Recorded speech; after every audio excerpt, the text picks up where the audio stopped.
ak sa pozriete na túto fotku, tak možno si spomeniete, že ste už niekedy videli. A táto fotka je z holandského Rijksmuzea. A ako je možné, že sa deti pozerajú do mobilov a nepozerajú sa na svetoznámu maľbu Nočná hliadka od Rembrandta? Pýtali sa mnohí na internete, sú závislí? Ukázalo sa však, že nie je to tak, ako sa zdá, ale tie deti si nepozerali Facebook, pozerali si mobilnú aplikáciu Rijksmuzea, ktorú si mohli voľne stiahnuť a mohli si tam pozrieť viacej informácií o tomto diele a o iných dielach. Technológie sú však stále niečo, čo nepatrí podľa mnohých ľudí do múzea. Na pohľade v Rijksmuzeu zaujíma aj táto fotka.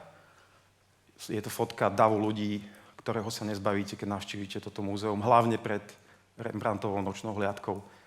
Na rozdiel od iných ikonických diel, ako je napríklad Mona Lisa, sa však aspoň môžete pozrieť na časť toho veľkého obrazu, lebo je dosť veľký, na rozdiel od Mony Lisy. A môžete sa tiež predrať úplne dopredu a možno si pozriete nejaké detaily.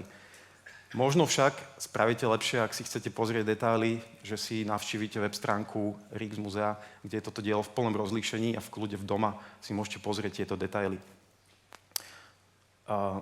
Technológie však stále nemôžu nahradiť ľudský element a to som si uvedomil počas návštevy v Rijksmuzeu a mal som spolu s ďalšími účastníkmi, keď sme tam boli po zotmení a bez turistov, možnosť vidieť túto nočnú hliadku úplne sám, respektíve v prázdnej sále. A tento pán na fotke, to nie som ja, ale to je niekto iný na stretnutí, kto pochopil, že to je výnimočná situácia a musí sa odfotiť. Odfotil sa, takže má tú krásnu fotku. Okrem toho, že tie sály so všetkými krásnymi obrazmi boli prázdne, respektíve bolo tam minimum ľudí, tak sme mohli vďaka lektorom zistiť viac o jednotlivých dielach. O tomto diele som sa dozvedel to, ako bolo namalované, ako maloval Rembrandt, prečo sú tam tí páni a aká je jeho pohnutá história.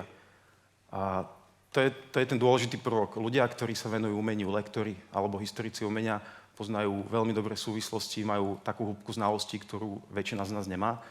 A tieto znalosti stále technológia nevie nahradiť. Prenesme sa kúsok ďalej do Slovenskej národnej galérie, tu k nám. A tu na to počas výstavy nizozemská maľba vyzeralo skoro ako v Rijksmuzeu. Nemali sme tam síce žiadneho Rembrandta, ale mali sme tam veľa iných krásnych diel. A tu na moja kolegyňa na fotke, tak tá rovnako intenzívne a očarujúco vedela rozprávať o tom obraze, takže zaujala tiež veľké množstvo ľudí.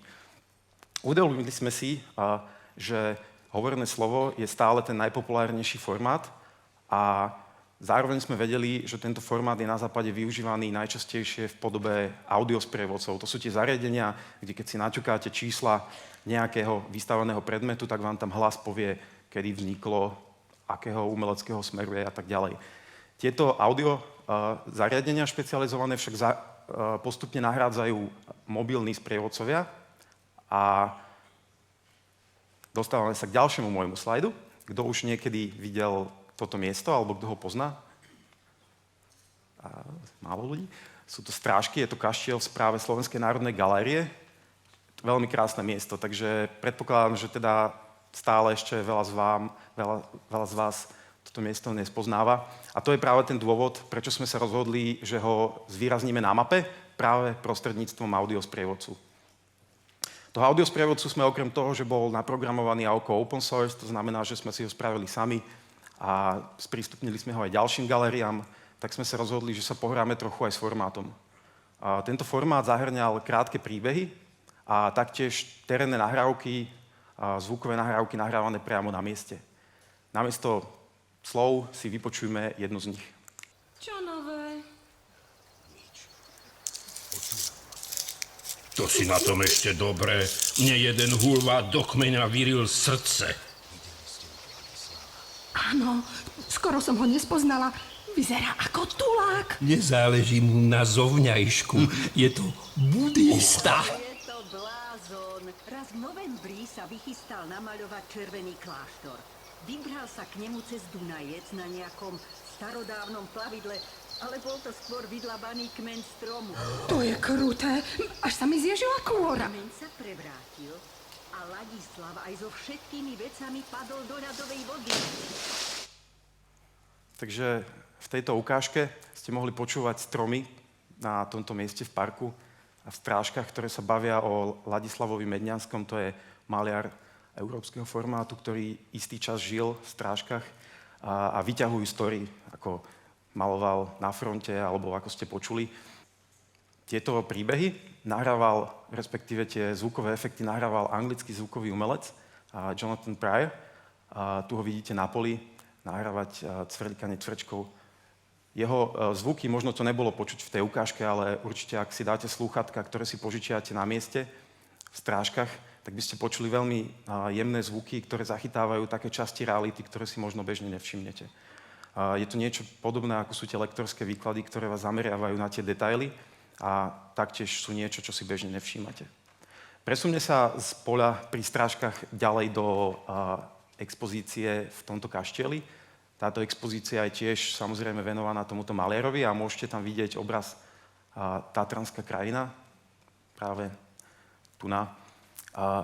Tento obraz namaloval Ladislav Medňanský a podobne ako ďalšie obrazy sú tiež spúšťačmi týchto príbehov. Máte tam na mape zvýraznené toto miesto, pustíte si to v mobile, vypočujete si príbeh, ako obraz vnikol alebo nejaká historka z jeho života.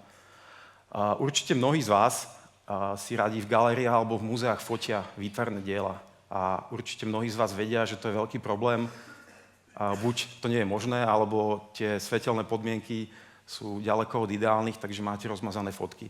Ak sa vrátite domov zo strážok, tak si môžete tieto diela pozrieť vo vysokom rozlíšení na našom webe umenia. Je to katalóg, kde si môžete vyhľadať diela zo strážok alebo aj z iných výstav. A môžete si ich pozrieť v vysokom rozlíšení a môžete si ich stiahnuť k sebe, podobne ako Rijksmuseum sprístupňuje svoje diela. Je to preto, že diela, ktoré sú voľné, ktorých autor zomrel už pred 70 rokmi, sme mohli sprístupniť bez obmedzení. Mohli sme ho sprístupniť tak, že si ho stiahnete k sebe do počítača, uložíte si ho na plochu, vytlačíte si ho, alebo s ním spravíte nejakú digitálnu manipuláciu. Túto výzvu vypočul jeden z umelcov, ktorý si hovorí Author is not dead a spravil digitálne remixy viacerých diel a zobral si napríklad túto vyšívačku z polomky, ktorú vidíte na fotografii a dobre si ju všimnite, pretože toto je práve tá úprava. A to je niečo, čo je vlastne našim cieľom spolu s tým voľným sprístupňovaním diel, že chceme, aby ľudia ďalej ten obsah využívali, či už to je týmto spôsobom, ale iným. Je to pre nás dôležité.